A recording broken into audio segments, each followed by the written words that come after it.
Have you ever wondered why some people seem to get lonelier as they get older, while others remain surrounded by love, laughter, and meaningful relationships? In today's video, you'll discover 12 bad habits that can keep you apart from others and learn simple changes to reconnect and find joy again. Now, let's get started. Meet Sarah, the woman who never thought of herself as negative. She prided herself on being honest.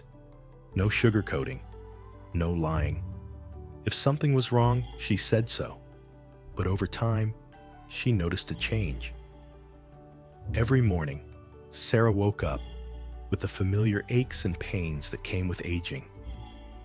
A mumble to herself about how hard it was to get older. A mumbled complaint about how her favorite store had rearranged the aisles again. Then it became routine. But soon the attitude spilled over into other parts of the day. Watching the news only made things worse. Every report was a reminder of how the world was changing in ways she didn't understand. Frustration and helplessness grew within her. When she spoke to younger relatives, her words often turned harsh. We used to have real conversations. It was as if the younger generation was corrupting her generation. At first, she didn't realize how her words affected others. Her calls with her daughter became shorter and shorter. Friends hesitated to engage in deeper discussions, avoiding topics that might lead to another complaint. Even her grandchildren, who used to love visiting, began to find excuses to stay away. Sarah didn't realize what was happening.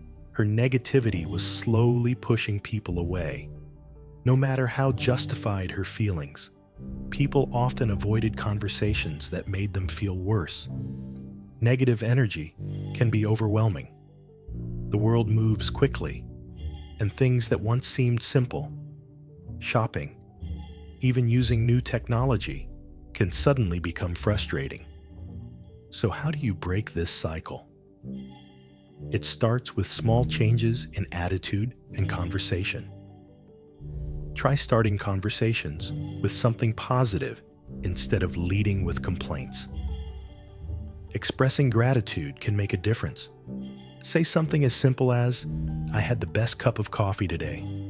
Simple pleasures, right? Or, "Tell me about your favorite game. Why do you like it?" Positivity is contagious. People are more attracted to people who lift them up than those who bring them down.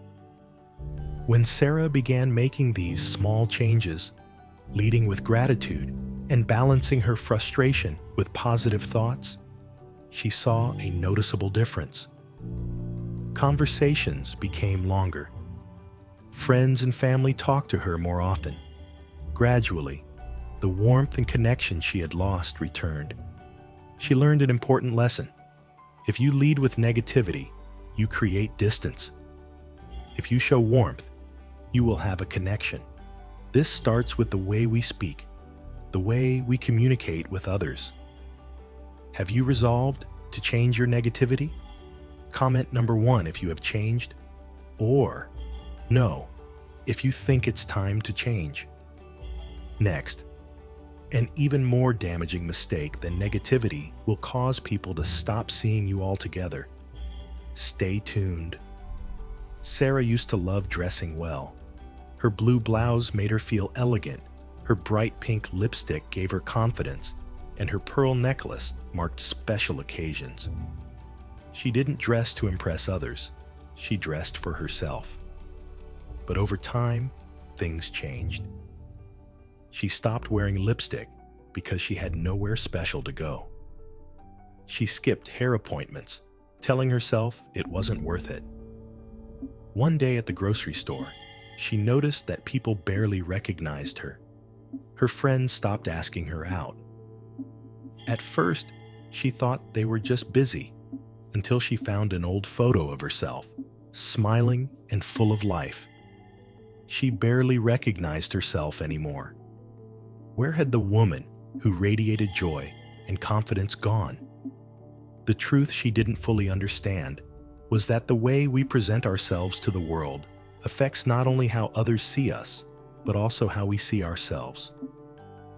Taking care of yourself isn't about impressing others. It's about respecting yourself, regardless of age. Studies show that when we stop taking care of our appearance, our mood and self-image suffer. Poor hygiene habits, like not showering or brushing our teeth regularly, increase the risk of infections and dental problems. It's a domino effect. But the good news? You can stop it. If you're already in this habit, the solution isn't to completely change your appearance overnight.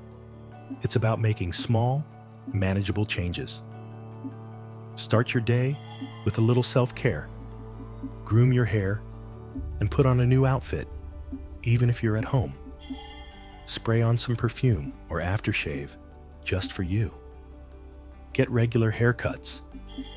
Just a little trim can make a big difference in how you feel. When Sarah started making these small changes, brushing her hair, wearing her favorite blouse, and even putting on some lipstick, something amazing happened. Friends smiled at her more. Strangers greeted her warmly. And most importantly, when she looked in the mirror, she recognized herself again. You deserve to feel good about yourself. Self-care is not vanity, it's self-esteem. It's a reminder to yourself and to the world. I'm here and I matter. Next up, a surprising habit that could be secretly separating you from your loved ones. And if you found this helpful, like this video, subscribe to our channel, and turn on notifications. Your support helps us continue to create content that informs, inspires, and provides comfort when it's needed most. Sarah was always steadfast in her ways. She liked what she liked and saw no reason to change. When the kids started texting instead of calling, she refused to participate. If they wanted to talk to me, they would call. I don't need all that fancy phone stuff. At first, she didn't think much of it. But gradually, the phone calls became less and less frequent. Her birthdays came and went with just a few short calls instead of the long conversations she used to love. She wasn't intentionally being left out. She was leaving herself out. It wasn't just about technology. It was about staying connected, about being a part of their lives, about love. The truth is, change is inevitable. Life goes on, and it's easy to feel resistance when it feels like the world is leaving you behind. Research from the National Institute on Aging shows that staying mentally and socially active helps keep your brain sharp as you age. Refusing to adapt not only keeps you from having new experiences, but it also creates distance between you and your loved ones. The trick is to stay open-minded. It's easy to say, I don't need that, but there's a quiet power in saying, I'll try. Say yes to change, no matter how small. You don't have to become a tech expert overnight. Ask a family member to show you how to send a text. Online ordering, telemedicine appointments, and voice-to-text are not just for young people. They're for you too. Instead of rejecting change, embrace it. The world isn't leaving you behind. You're just not reaching out. When Sarah finally let her granddaughter teach her how to text, she was surprised by how easy it was. But what was the real surprise? How much she missed out on.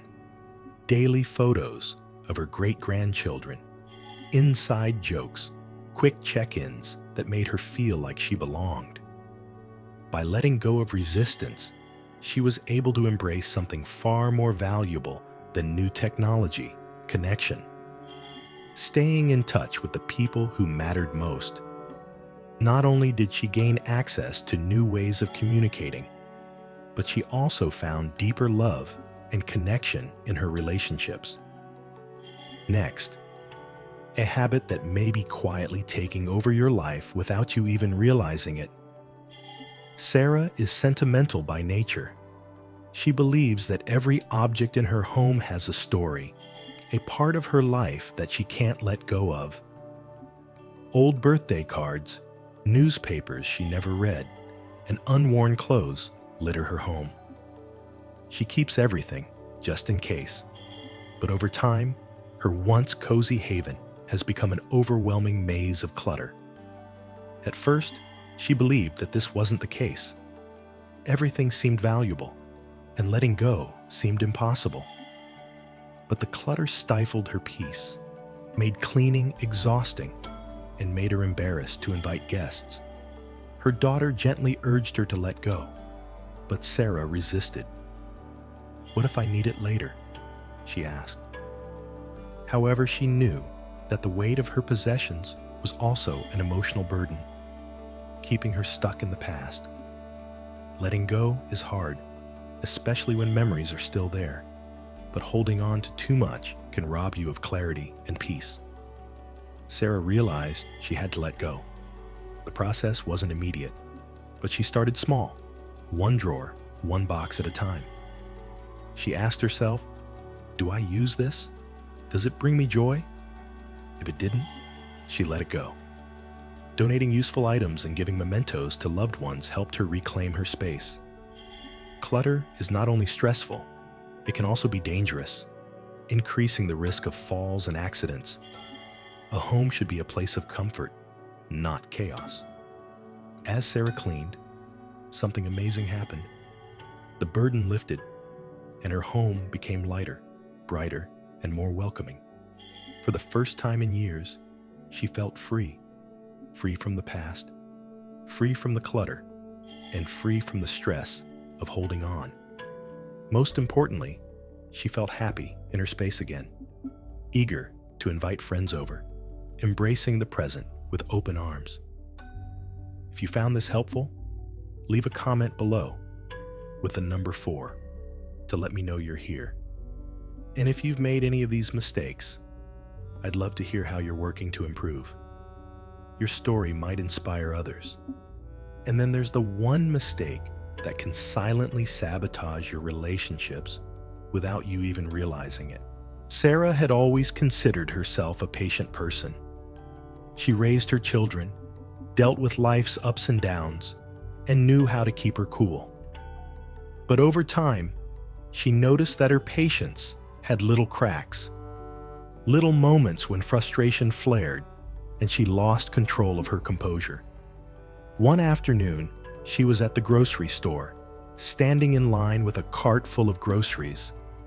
The young cashier was fumbling with the bags, and Sarah felt frustration rising inside her. Why is he so slow? Can't he move a little faster? She thought, feeling her anger rising. The words escaped her lips before she could stop them. "Now, can you hurry up?" As soon as the words left her mouth, she saw the cashier's face fall. He looked down, his hands shaking slightly as he tried to complete his task. That's when it hit her. This young man was new, nervous, and trying his best. And here she was, snapping at him like he was the cause of her stress. She felt an immediate pang of guilt. Was she becoming the person she once disliked? Quick to judge, quick to anger, slow to show mercy? It was hard to realize. As we get older, we tend to lose patience with others. Life moves at a different pace, and it's frustrating when the world around us doesn't move as quickly as we'd like. But the truth is, impatience doesn't just make life harder for others, it makes it harder for us too. It increases our stress levels, clouds our judgment, and poisons our interactions with the people we encounter. So how do we learn to be patient and kind, especially when life seems to be moving too slowly? First, pause before you react. When you feel frustration creeping in, take a deep breath. Is this worth getting angry about? Remind yourself that the slow driver could be someone's grandfather, And the cashier fumbling with bags could be a student just trying to do her best. A little patience goes a long way. When you feel frustration building, try changing your perspective. Instead of getting angry, smile, say a kind word, or simply say, "Take it easy." Sarah did just that the next time she saw the same young cashier. She smiled, complimented him on his efforts, and told him he was doing a great job. His face lit up, and in that moment, Sarah realized how powerful kindness can be. Patience is not just a gift to others, it is a gift to ourselves. Choosing patience over frustration leads to less stress, better interactions, and more peace of mind. Next, a habit that could be making your loved ones feel unheard without you, even realizing it. Stay tuned, this is important. Sarah was a storyteller. She always had a lesson to share, a memory to relive, or advice to offer. It was how she connected with people. But she didn't realize how much she dominated the conversations. Her daughter, who used to call her every night, began calling less and less. Their conversations became shorter. And one day, she finally opened up to her. "Mom, I love you, but sometimes I feel like I'm not being heard. Our calls are all about you." Sarah was overwhelmed. She was so focused on sharing her wisdom that she forgot to listen. In every conversation, she jumped in with her own experiences without pausing. She talked, not listened. As we get older, we tend to believe that we have all the answers. We want to share our life lessons, but if we don't listen, we risk pushing our loved ones away. Sarah had to accept that her desire to share was isolating her. Good conversations require balance. Don't just talk, listen, pause and ask, "That sounds really intense. How are you feeling right now?" Show genuine interest. Don't interrupt, no matter how great your story is. Give the other person space to talk. Ask open-ended questions that create real conversation, like, "How's it going?"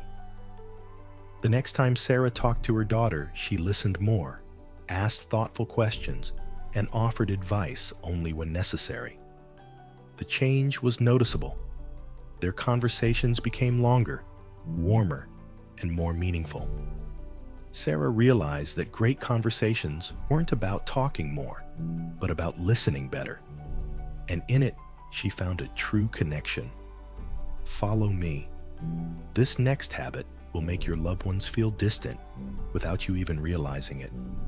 Sarah had always been fiercely independent. She spent years taking care of others, cooking, raising children, planning events, without ever asking for anything in return. It felt good to be needed. But over time, simple tasks become difficult. One afternoon, she struggled to lift a heavy bag of groceries. A young man offered to help. "Need a hand?" he asked. Proud, Sarah forced a smile. "No, thanks." She pulled the bag inside, pain shooting up her spine. Frustration and loneliness set in. She had pushed away someone who only wanted to help. That night, as she sat in silence, she realized refusing help didn't make her stronger. It isolated her. She had always chosen independence over connection. But why? Asking for help wasn't weakness. It was strength. People wanted to help, to show love and support. Pushing them away only deepens the loneliness. Accepting help fosters connection, reminds us that we are not alone. It makes others feel useful, just as she did. What is life if no one needs your help? So why deny others the same joy?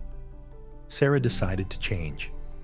The next time she saw the young man, she smiled and said, "Actually, I need a little help today." His face lit up. When he took the bag from her, she felt relief, not just in her arms, but in her heart. Have you ever struggled to ask for help? Comment yes the next time someone offers to help you. Next, The surprising way. Being too frugal can keep you from truly enjoying life. Stay tuned. Sarah is a budgeting expert. She never wastes money, always buys on sale, avoids unnecessary purchases, and keeps her savings growing. If she can cut costs, she will. Although she has saved a decent amount, there is always a nagging worry in the back of her mind. What if I need this money later?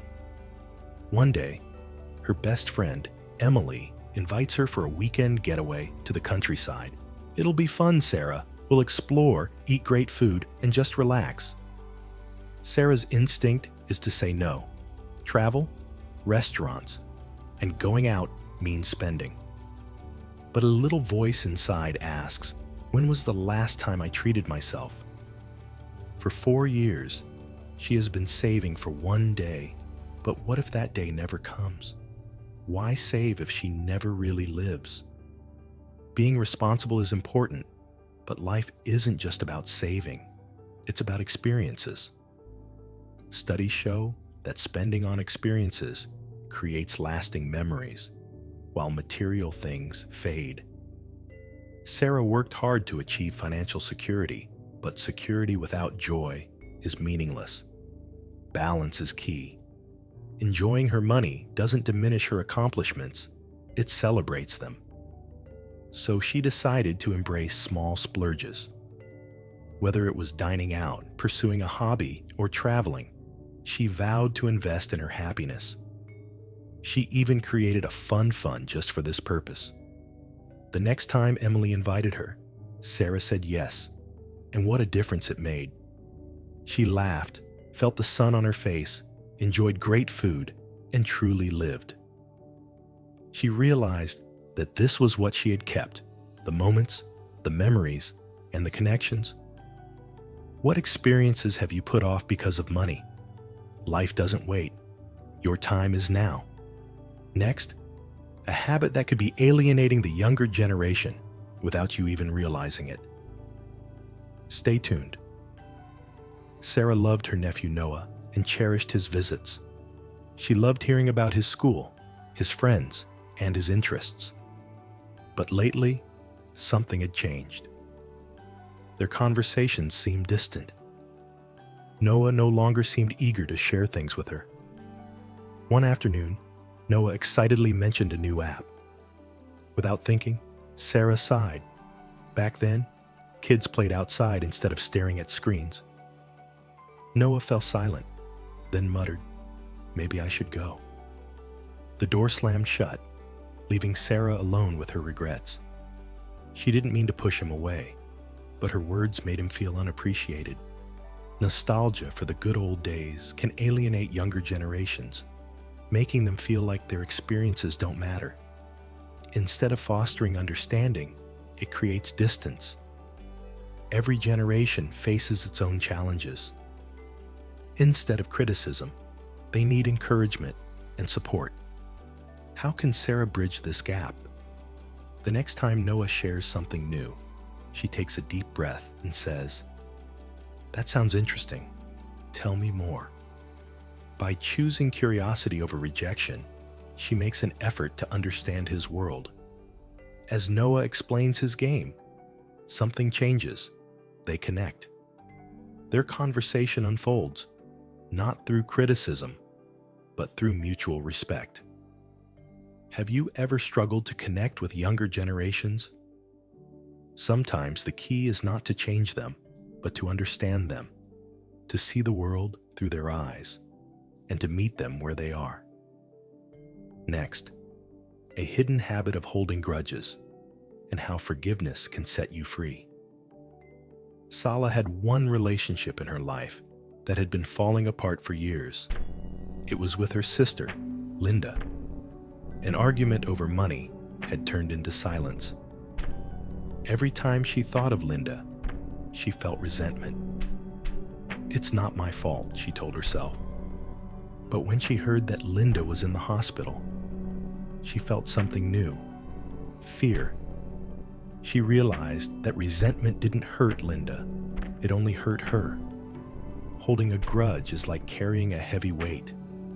When you dwell on past hurts, you relive the pain and make the present darker. Silent resentment erodes relationships, creating walls between you and your loved ones. Left unchecked, it turns into anger, hardening your heart until loneliness sets in. The hurt isn't just emotional, it's physical. Bitterness increases stress, raises your blood pressure, causes insomnia, and weakens your immune system. You may try to ignore it, but deep down, you know it's affecting you. So how do you let go? Start by accepting that the past cannot be changed. Instead of asking, "Why did this happen to me?" ask, "What can I learn from this?" Forgiveness isn't for the other person, it's for you. Letting go isn't weakness, it's strength. When resentment creeps in, shift your focus to the present. Writing a letter, expressing your pain, then destroying it can be a powerful release. Salah's story is proof. After years of holding on to past hurts, she finally wrote down everything she'd been holding in. When she let go, something changed. She felt lighter, freer, finally able to move forward. Have you ever held a grudge against a loved one? Comment number 5. Changed? Or no, it's time to change. I'd love to hear how you're trying to improve. Your story may inspire others. Next up, a dangerous habit of ignoring minor health issues and why taking action early could save your life. Stay tuned. Ignoring health problems may seem easier, but denial can be dangerous. Small symptoms often signal bigger issues. Dizziness could be dehydration, or even an early stroke. Constant fatigue might be undiagnosed heart disease. We brush off these signs, convincing ourselves they'll pass, but delaying checkups only leads to worse outcomes. Minor issues grow into major crises. Why do we ignore them? Maybe we're too busy or afraid of bad news. But ignoring symptoms won't make them disappear. It only makes things worse. Prevention is easier than managing a crisis.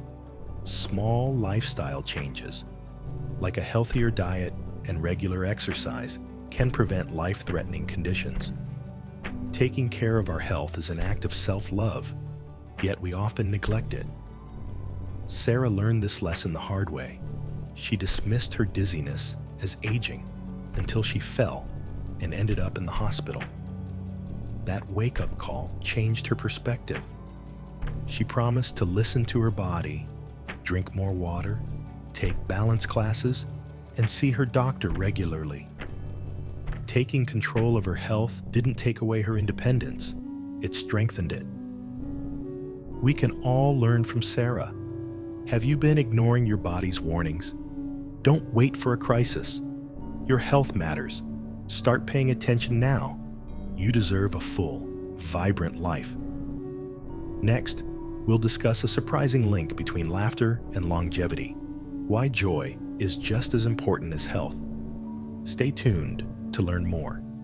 Sarah had spent years living a predictable routine. Wake up, watch the news, clean the house, and go to bed. One evening, while flipping through old photo albums, she remembered the joy she used to have, playing with her grandchildren, dancing at family parties, and laughing in the sun. Somewhere along the way, she had stopped seeking that joy, and life had become dull. When Emily invited her to the movies that night, Sarah hesitated but decided to go. That night, as laughter filled the room, something inside her awakened. She had forgotten what it felt like to laugh until her stomach hurt and her eyes welled up with tears. It was a powerful reminder that joy isn't lost, it's just buried. Laughter isn't just fun, it's essential to good health. It reduces stress, boosts immunity, improves circulation, and even enhances memory. It connects people, nurtures relationships, and keeps the heart young. As we age, laughter reminds us that joy is a choice. Sarah left Emily's house feeling lighter, realizing that happiness isn't something that happens. It's something we create. The next morning, instead of following her routine, she turned on some music and danced in the kitchen. That small decision to bring joy back into her life was the beginning of something beautiful. It's never too late to choose joy. Don't wait for the perfect moment. Create it. Think about what means the most to you today. Is it the power of laughter, the importance of health, or a reminder to let go of resentment? Whatever it is, take a moment to commit to a lesson you'll take with you. Now, I'd love to hear from you. What small change would you make today to stay strong and independent for years to come? Share your thoughts with us in the comments below. Your thoughts inspire us, and they inspire others in this community. If you found today's video interesting, don't hesitate to hit the like button and subscribe to my channel. Your support is very important to us. Remember to watch the next video that appears on your screen. You will definitely like the content we bring. Please leave a comment about the country you want us to explore next. Thanks for watching, and see you in the next video.